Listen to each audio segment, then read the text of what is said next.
नमस्कार, आप देख रहे हैं सीता कुमारी यादव ऑफिशियल यूट्यूब चैनल। इस चैनल पर आप सभी को बहुत बहुत स्वागत है। तो जैसे कि आप लोगों को बता दें कि इस क्लास में हिस्ट्री में प्राचीन भारत में हड़प्पा सिंधु सभ्यता, वैदिक संस्कृति, महाजनपद काल, धार्मिक आंदोलन, मौर्य काल, मौर्य उत्तर गुप्त पूर्व काल से रिलेटेड जितना भी महत्वपूर्ण क्वेश्चन है वो आप लोगों को बताने का प्रयास करेंगे और साथ में समझाने का भी प्रयास करेंगे। तो आप लोग कोशिश कीजिएगा कि वीडियो ध्यानपूर्वक देखें और अंत तक देखें ताकि आप लोगों को अच्छे तरीके से समझ में आ सके। तो चलिए देखते रहिए।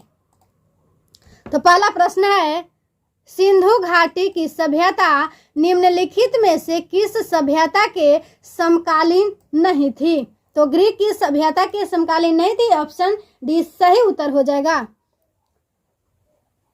सिंधु सभ्यता की खोज 1921 में राय बहादुर दयाराम साहनी ने की।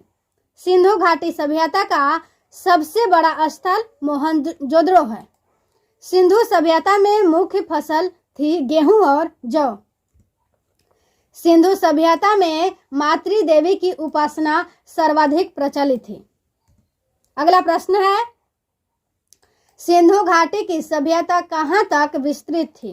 पंजाब, राजस्थान, गुजरात, उत्तर प्रदेश, हरियाणा, सिंधु और बलूचिस्तान तक विस्तृत थी। तो ऑप्शन सी सही उत्तर हो जाएगा। अगला प्रश्न है, सिंधु घाटी की सभ्यता में घोड़े के अवशेष कहाँ मिले? तो सुरकोटदा। कहाँ मिले घोड़े के अवशेष? सुरकोटदा। ऑप्शन ए सही उत्तर हो जाएगा। अगला प्रश्न है, हड़प्पा सभ्यता के निवासी थे।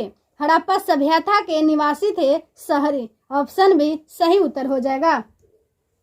अगला प्रश्न है, सिंधु सभ्यता के घर किससे बनाए जाते थे? सिंधु सभ्यता के घर किससे बनाए जाते थे? तो ईंट से। किससे बनाए जाते थे? ईंट से। ऑप्शन ए सही उत्तर हो जाएगा। अगला प्रश्न है, हड़प्पा वासी किस वस्तु के उत्पादन में सर्वप्रथम थे? किस वस्तु के उत्पादन में सर्वप्रथम थे? कपास के। तो ऑप्शन सी सही उत्तर हो जाएगा, कपास। अगला प्रश्न है, सिंधु सभ्यता का पतन नगर कौन सा था? सिंधु सभ्यता का पतन नगर कौन सा था? तो लोथल। कौन सा था? लोथल। ऑप्शन बी सही उत्तर हो जाएगा। अगला प्रश्न है, सिंधु सभ्यता का सर्वाधिक उपयुक्त नाम क्या है? सिंधु सभ्यता का सर्वाधिक उपयुक्त नाम क्या है? तो हड़प्पा सभ्यता। क्या है? हड़प्पा सभ्यता। ऑप्शन ए सही उत्तर हो जाएगा। अगला प्रश्न है, हड़प्पा सभ्यता की खोज किस वर्ष हुई थी? हड़प्पा सभ्यता की खोज किस वर्ष हुई थी? तो 1921 ईस्वी में। किस वर्ष हुई थी? 1921 ईस्वी में। ऑप्शन ए सही उत्तर हो जाएगा। अगला प्रश्न है, मोहनजोदड़ो कहाँ स्थित है? मोहनजोदड़ो कहाँ स्थित है? सिंध में। कहाँ स्थित है? सिंध में। ऑप्शन बी सही उत्तर हो जाएगा। अगला प्रश्न है, मोहनजोदड़ो का स्थानीय नाम है मृतकों का टीला। क्या है? मृतकों का टीला। ऑप्शन डी सही उत्तर हो जाएगा। अगला प्रश्न है, हड़प्पा सभ्यता का प्रचलित नाम है। हड़प्पा सभ्यता का प्रचलित नाम है। तो हड़प्पा सभ्यता का प्रचलित नाम है सिंधु घाटी की सभ्यता। प्रचलित नाम क्या है? सिंधु घाटी की सभ्यता। ऑप्शन सी सही उत्तर हो जाएगा। अगला प्रश्न है, सिंधु, यहाँ पे घाटी होगा, टाइपिंग मिस्टेक है। सिंधु घाटी सभ्यता जानी जाती है। सिंधु घाटी सभ्यता जानी जाती है। तो सिंधु घाटी सभ्यता जानी जाती है अपने नगर नियोजन के लिए। अपने नगर नियोजन के लिए। ऑप्शन ए सही उत्तर हो जाएगा। अगला प्रश्न है, भारत में खोजा गया सबसे पहला पुराना शहर था। भारत में खोजा गया सबसे पुराना शहर था हड़प्पा। क्या था? हड़प्पा। ऑप्शन ए सही उत्तर हो जाएगा, हड़प्पा। अगला प्रश्न है, हड़प्पा के मिट्टी के बर्तनों पर सामान्यतः किस रंग का उपयोग हुआ था? लाल रंग का उपयोग हुआ था। सामान्यतः किस रंग का उपयोग हुआ था? लाल रंग का। ऑप्शन ए सही उत्तर हो जाएगा, लाल। अगला प्रश्न है, हड़प्पा वासी किस धातु से परिचित नहीं थे? हड़प्पा वासी किस धातु से परिचित नहीं थे? तो लोहा से परिचित नहीं थे। हड़प्पा वासी किस धातु से परिचित नहीं थे? लोहा से। ऑप्शन सी सही उत्तर हो जाएगा, लोहा। अब वैदिक संस्कृति से जितना भी महत्वपूर्ण क्वेश्चन है वो आप लोगों को बताने का प्रयास करेंगे। पूर्व वैदिक या ऋग वैदिक संस्कृति का काल किसे माना जाता है? काल किसे माना जाता है? काल किसे माना जाता है? तो 1500 ईसा पूर्व से 1000 ईसा पूर्व। ऑप्शन ए सही उत्तर हो जाएगा। अगला प्रश्न है, आर्य शब्द का शाब्दिक अर्थ है। आर्य शब्द का शाब्दिक अर्थ है कुलीन। क्या है? कुलीन। ऑप्शन बी सही उत्तर हो जाएगा। अगला प्रश्न है, इनमें से किस फसल का ज्ञान वैदिक काल के लोगों को नहीं था? इनमें से किस फसल का ज्ञान वैदिक काल के लोगों को नहीं था? तो तंबाकू। क्या था? तंबाकू। ऑप्शन डी सही उत्तर हो जाएगा। अगला प्रश्न है, वेदों की संख्या कितनी है? वेदों की संख्या कितनी है? तो वेदों की संख्या है 4। कितनी है? 4। ऑप्शन बी सही उत्तर हो जाएगा। अगला प्रश्न है, भारतीय संगीत का आदि ग्रंथ कहा जाता है। भारतीय संगीत का आदि ग्रंथ कहा जाता है सामवेद। क्या कहा जाता है? सामवेद। ऑप्शन सी सही उत्तर हो जाएगा। अगला प्रश्न है, ऋग्वेद में संपत्ति का प्रमुख रूप क्या है? ऋग्वेद में संपत्ति का प्रमुख रूप क्या है? तो गोधन। प्रमुख रूप क्या है? गोधन। ऑप्शन ए सही उत्तर हो जाएगा। अगला प्रश्न है, पुराणों की संख्या कितनी है? पुराणों की संख्या कितनी है? तो पुराणों की संख्या है 18। कितनी है? 18। ऑप्शन बी सही उत्तर हो जाएगा। अगला प्रश्न है, वैदिक युग में प्रचलित लोकप्रिय शासन प्रणाली थी। तो गणतंत्र। ऑप्शन सी सही उत्तर हो जाएगा, गणतंत्र। अगला प्रश्न है, सबसे प्राचीन वेद कौन सा है? सबसे प्राचीन वेद कौन सा है? तो सबसे प्राचीन वेद है ऋग्वेद। कौन सा वेद है? ऋग्वेद। ऑप्शन ए सही उत्तर हो जाएगा। सबसे प्राचीन वेद है ऋग्वेद।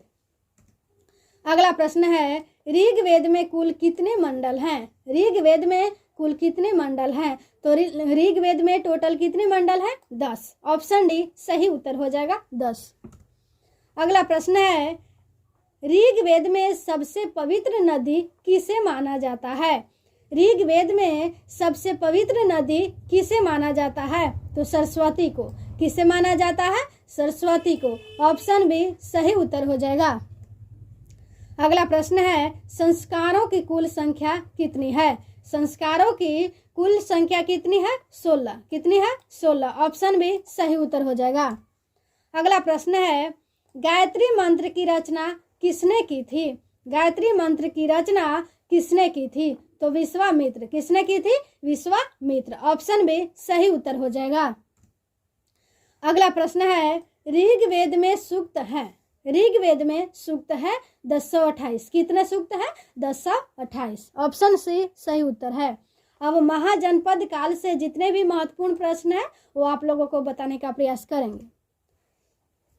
तो पहला प्रश्न है महाजनपद काल का, 323 ईसा पूर्व में सिकंदर महान की मृत्यु हुई थी।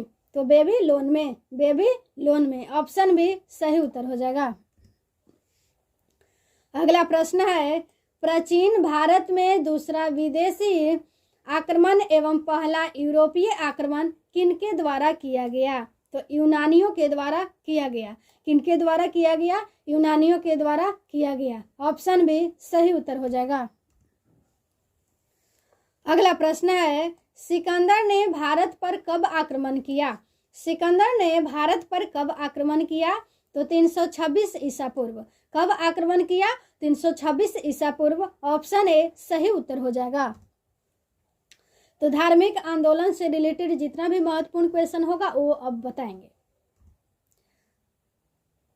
किसके द्वारा तृतीय बौद्ध संगीति को संरक्षण प्रदान किया गया था? तो अशोक के द्वारा। ऑप्शन बी सही उत्तर हो जाएगा। बोध गया स्थित है। बोध गया स्थित है बिहार में। कहाँ स्थित है? बिहार में। ऑप्शन बी सही उत्तर हो जाएगा। अगला प्रश्न है, जातक किसका ग्रंथ है? जातक किसका ग्रंथ है? तो जातक किसका ग्रंथ है? बौद्ध का। किसका ग्रंथ है? बौद्ध का। ऑप्शन सी सही उत्तर हो जाएगा। अगला प्रश्न है, जैन धर्म का आधारभूत बिंदु है? जैन धर्म का आधारभूत बिंदु है अहिंसा। क्या है? अहिंसा। ऑप्शन सी सही उत्तर हो जाएगा। अगला प्रश्न है, जियो और जीने दो किसने कहा? जियो और जीने दो किसने कहा? महावीर स्वामी। किसने कहा? महावीर स्वामी। ऑप्शन ए सही उत्तर हो जाएगा। अगला प्रश्न है, अशोक के शासनकाल में बौद्ध संगीति किस नगर में आयोजित की गई थी? तो पाटलिपुत्र। किस नगर में आयोजित की गई थी? पाटलिपुत्र। ऑप्शन बी सही उत्तर हो जाएगा। अगला प्रश्न है, निम्नलिखित में कौन सी बात बौद्ध धर्म तथा जैन धर्म में समान नहीं है? निम्नलिखित में कौन सी बात बौद्ध धर्म तथा जैन धर्म में समान नहीं है? तो आत्मदमन। क्या है? आत्मदमन। सही उत्तर हो जाएगा ऑप्शन बी। अगला प्रश्न है, गौतम बुद्ध का जन्म अब हुआ था? यहाँ पे कब होगा? अब नहीं होगा। कब हुआ था? 563 ईसा पूर्व।